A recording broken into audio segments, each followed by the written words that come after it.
Michael Jackson was much more than that. Additionally, he was the enigmatic landowner of Neverland Ranch, a location that seemed more like a surreal haven than an actual residence. There were rides, animals, hidden chambers, even an off-limits garage. The estate remained silent following his unexpected passing in 2009. The masses proceeded. We believed as much. After all these years, strange helicopters, security, and the first opening of Neverland's doors in a long time have all taken place. Has something major been going on beyond those gates? And if so, what? Come with us as we investigate the current situation at Neverland and the reasons behind its resurgence in the news. But before we get into that, let's take a look at Neverland's past, the ranch that was never Neverland. There was a far different name for this property before Neverland Ranch. The Sycamore Valley Ranch was given that name in 1981 by William Bone, a real estate developer.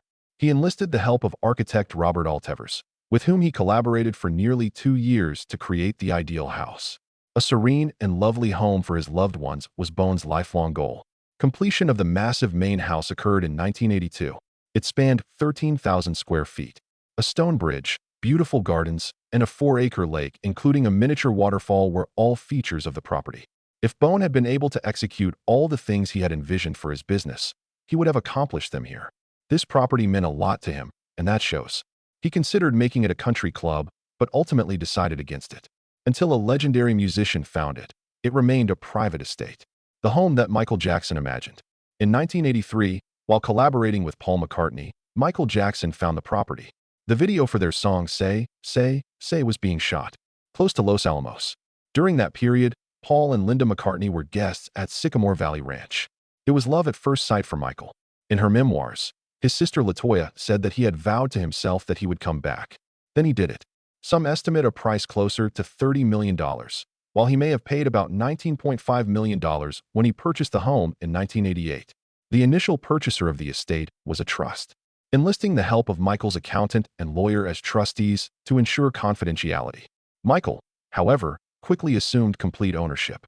After rechristening it Neverland Ranch, he stocked it with his favorite things: animals, rides, and an amusement park of his own creation.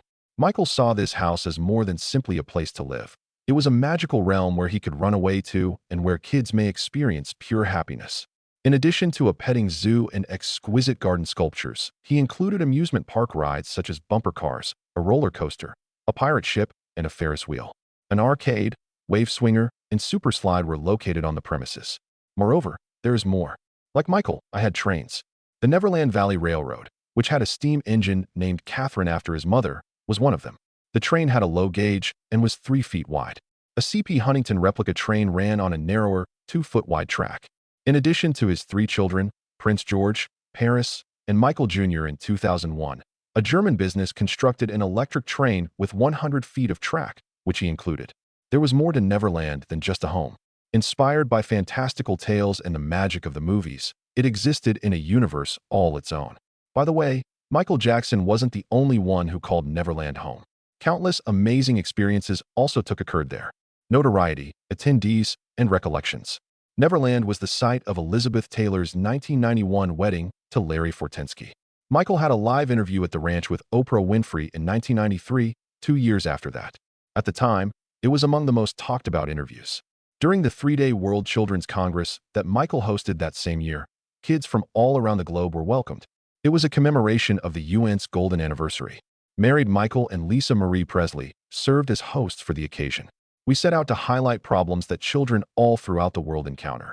The workshops had the goal of fostering compassion, togetherness, and love. The prospect of filming at Neverland would have delighted Michael, who was also a huge movie buff. Santa Barbara County officials claim ignorance on the current situation, despite rumors indicating that the land was associated with recent film permits. The film studio Lionsgate, which was associated with the permits, also failed to answer when contacted. However, things are being noticed. More activity, helicopters, and the entrance of the Neverland garage, which remains shrouded in mystery.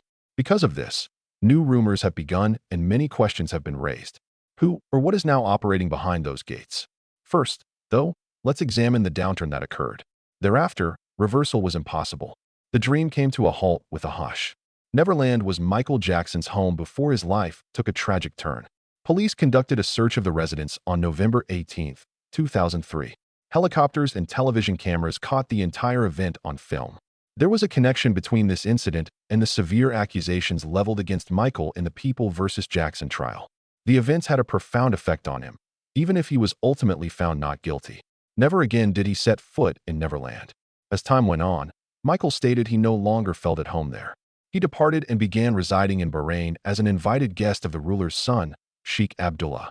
In an effort to cut costs, Neverland's main mansion was closed. Starting over, LaToya Jackson's memoir details her time spent at the ranch throughout the trial. She described the anguish of being at a once joyous location that was now so silent and deserted. Tragically, Michael's name was also associated with the child abuse claims that Neverland was the subject of. It was alleged in some cases that the abuse occurred on the ranch itself. Many people's impressions of the site diminished after hearing these tales. No longer was it merely a fantasy realm.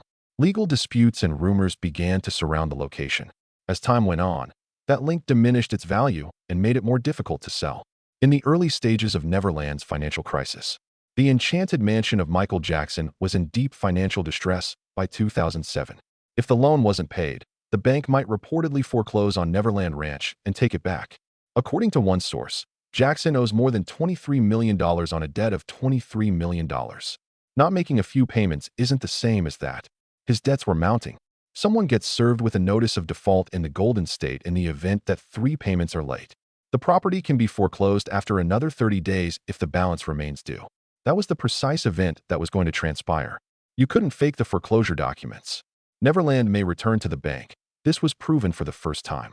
His spokesman clarified that Jackson still owned the vast majority of the company, approximately 87.5%, and that the debt was merely being refinanced. The reality, though, was that Jackson was about to lose Neverland Ranch and everything in it, the attractions, trains, and artwork, unless anything changed soon. An emergency rescue and significant shifts. The situation deteriorated further in February 2008.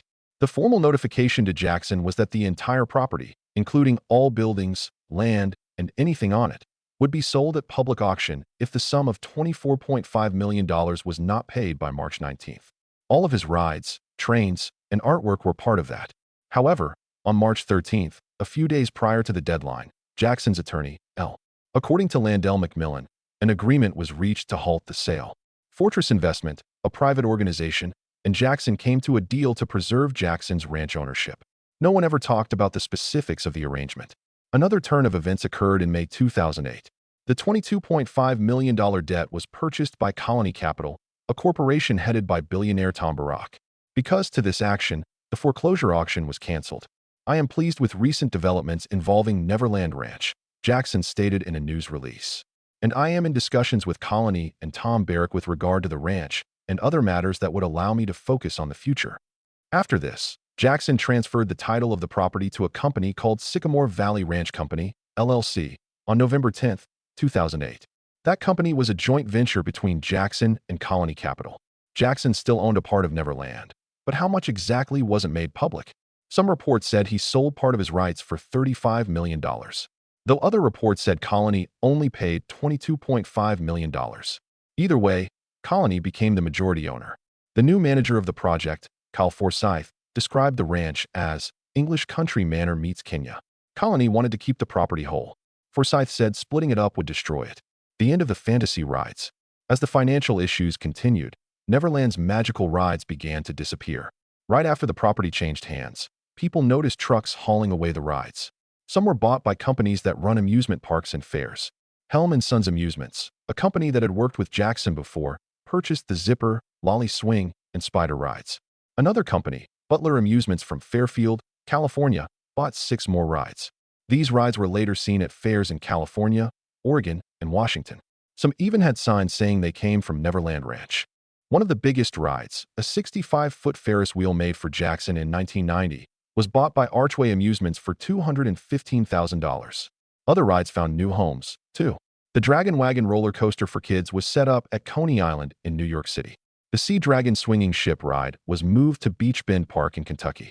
The bumper cars were installed at CalExpo, where the California State Fair is held.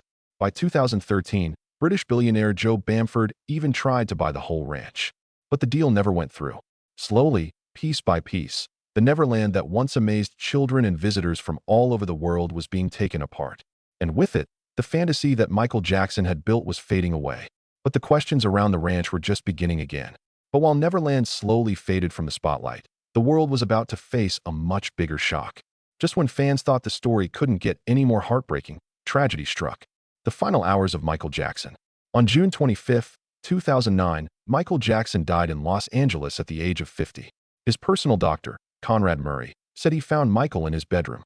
He wasn't breathing and had a very weak pulse. Murray quickly tried to give him CPR, but it didn't help. Security called 911 at exactly 12:21 p.m. Paramedics arrived shortly after and did everything they could, but nothing worked. Michael was taken to the Ronald Reagan UCLA Medical Center. At 2:26 p.m., he was officially pronounced dead. A few months later in August, the Los Angeles County Department of Medical Examiner ruled his death a homicide. The report said that Jackson had been given propofol, a strong drug used in hospitals, along with two types of anti-anxiety medications, lorazepam and midazolam. These were given to him by Dr. Conrad Murray. In 2011, Murray was found guilty of involuntary manslaughter. He was sentenced to 4 years in prison, but only served 2 years and was released in 2013 due to good behavior. At the time of his death, Jackson was planning a big comeback tour called This Is It. The concerts were set to begin in July 2009 in London. After his passing, the world reacted instantly. The internet saw record-breaking traffic. Michael's music sales shot up, and people around the globe began to mourn. A memorial was held at the Staples Center in Los Angeles. It was watched by an estimated 2.5 billion people. That number shows just how deeply the world loved Michael Jackson and how huge his impact was. But even as the world mourned, another question started to rise. Where would the king of pop be laid to rest? For many, there was only one place that felt right. Will he rest at Neverland? Only a few days after Michael Jackson's death, news began to spread that his family planned to bury him at Neverland Ranch. Reports said the ranch would become a special place for fans to visit, like Graceland became for Elvis Presley fans. But Michael's father, Joseph Jackson, came forward and said that those reports were false. Even though the burial wasn't confirmed, people started noticing strange activity at Neverland. On July 1st, construction trucks and gardeners were seen entering the ranch. This caused a lot of speculation. Some believed the family was preparing the grounds for a private burial. However, local government officials gave a clear response. They said that Michael could not be buried there unless the owners of the property went through a full legal process with the county and the state. Creating a cemetery required special permits, and none had been requested. According to Michael Jackson's will, which he signed in 2002, all his estate was left to a family trust. That meant no single person could make decisions like that without following legal steps. Even though Michael wasn't laid to rest there, the ranch still remained part of his story. On July 2nd, 2 major interviews were filmed at the property. Jermaine Jackson, Michael's older brother, gave Matt Lauer from the Today Show a tour of the main house. He also spoke with Larry King on the property for a second interview. Years later, in 2013, singer Lady Gaga said she wanted to help Michael's children keep Neverland Ranch by investing in it. But by then, the ranch had changed completely. The ranch was put on the market. By the time of Jackson's death in 2009, most of the features that had once made Neverland special were already gone. The amusement park rides had been removed. The animals had also been taken away, except for the llamas. In their place, a calm Zen garden was created, along with a section inspired by Peter Pan, Michael's favorite fictional character. In May 2015, Neverland Ranch was officially listed for sale. It was renamed back to its original name, Sycamore Valley Ranch. The asking price was a massive $100 million. This announcement upset many fans. Even Jermaine Jackson spoke out. He wrote an open letter to Colony North Star, the company now managing the property, to express how disappointed he was. By that time, the ranch was jointly owned by Colony North Star and the Jackson estate. The company had already made major updates to the property. The 700-acre ranch included a large 6-bedroom mansion built in a Normandy style, a lake with a waterfall, a pool house, 3 guest houses, a tennis court, and even a private 500-square-foot movie theater with a stage. The railroad tracks and the train station were still included too. The owner said they were looking for a buyer who would respect the land and its history. They didn't want anyone to turn it into a Michael Jackson museum, but it wasn't easy to sell. In May 2016, the asking price stayed at $100 million, but there was very little interest. By February 2017, the price had dropped to $67 million. Yet still, no serious buyers came forward. The property stayed on the market through 2018. Even though it was beautiful and well-maintained, it didn't find a new owner, and a new chapter. In February 2019, the asking price dropped again, this time to $31 million. It was a huge drop from the original $100 million price tag, but the ranch still didn't sell. Finally, in December 2020, the property was bought. The new owner was billionaire Ronald Burkle. He bought the ranch for $22 million, which was $78 million less than what was first asked for in 2016. Burkle was a well-known businessman who made his fortune in supermarket deals. He also had ties to the Jackson family, but Burkle didn't buy the property to make it a public space or fan attraction. Instead, he saw it as a land banking opportunity. This means he bought the land as a long-term investment. Earlier, there had been talks about building a new Soho House private club near the ranch.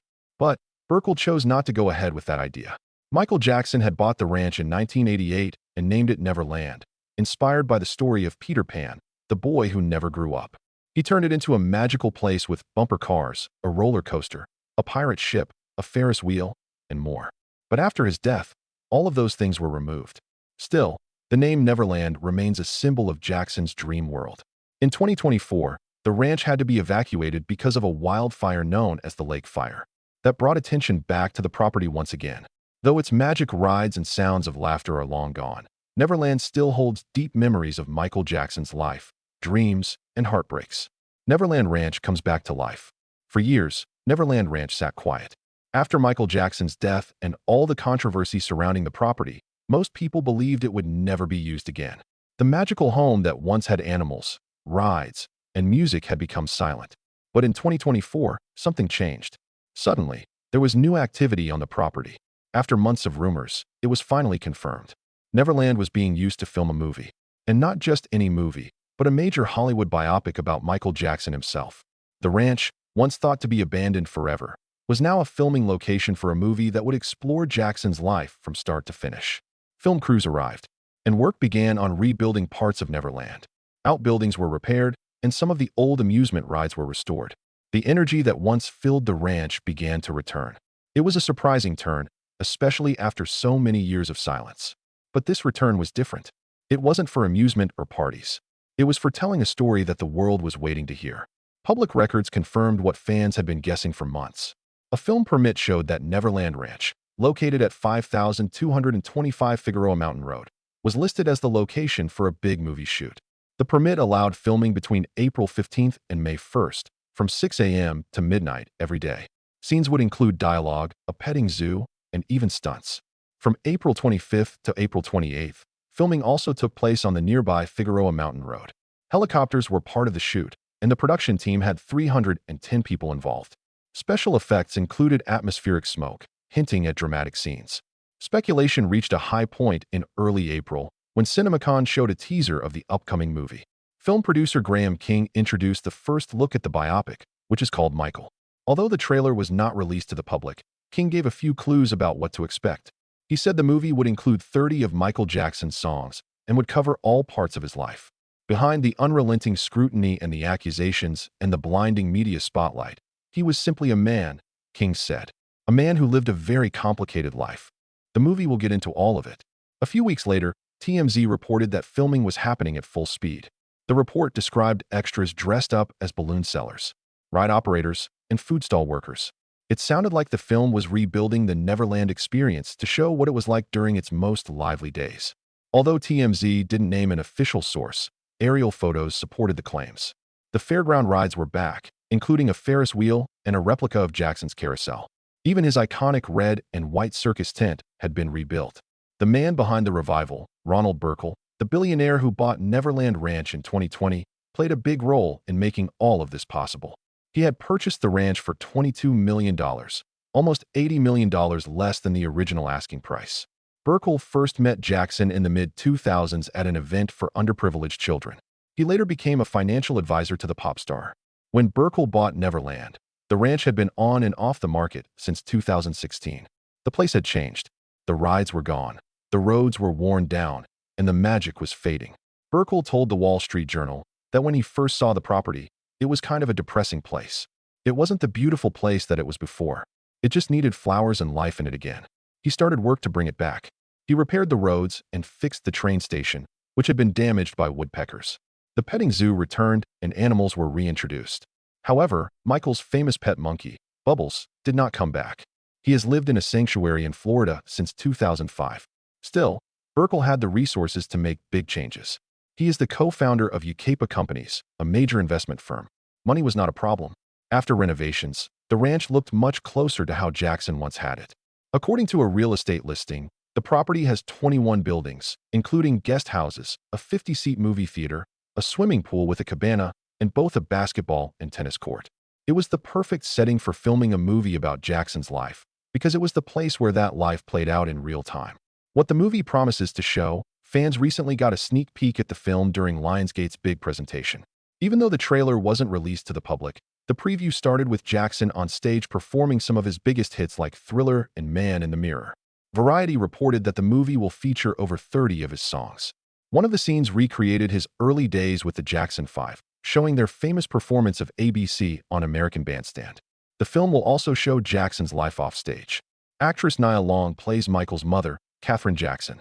In the movie, she tells her son, "Have a very special light," and encourages him to share it with the world. She warns him that life might be hard because some people might see him as different, but you never were like anyone else, she says. These powerful moments aim to show both the talent and the challenges that Jackson faced.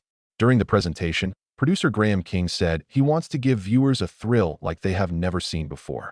He explained, "It is a story worthy of a cinematic presentation. For the first time, fans and generations of moviegoers will come together to get an inside look into the most prolific artist who ever lived." He added that they tried hard to find the untold version of the story. King described Michael Jackson as an enigma full of eccentricities and talent. He was also simply a man who lived a very complicated life.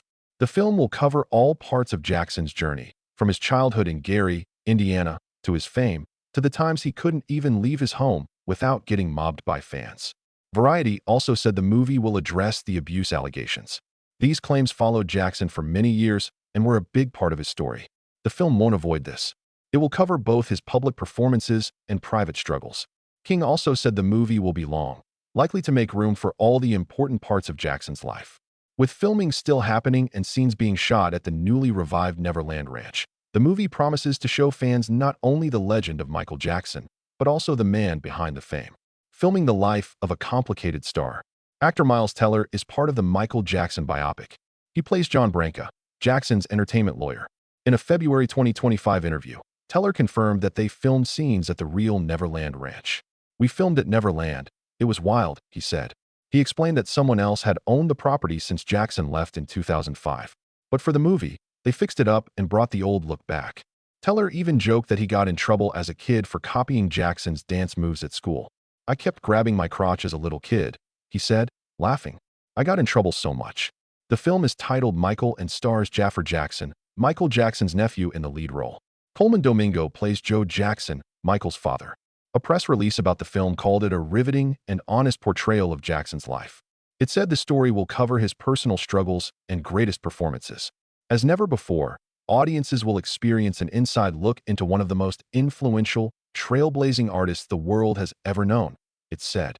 Producer Graham King explained that the movie shows both the victories and the pain. He said it will capture Jackson's genius and also his very human challenges.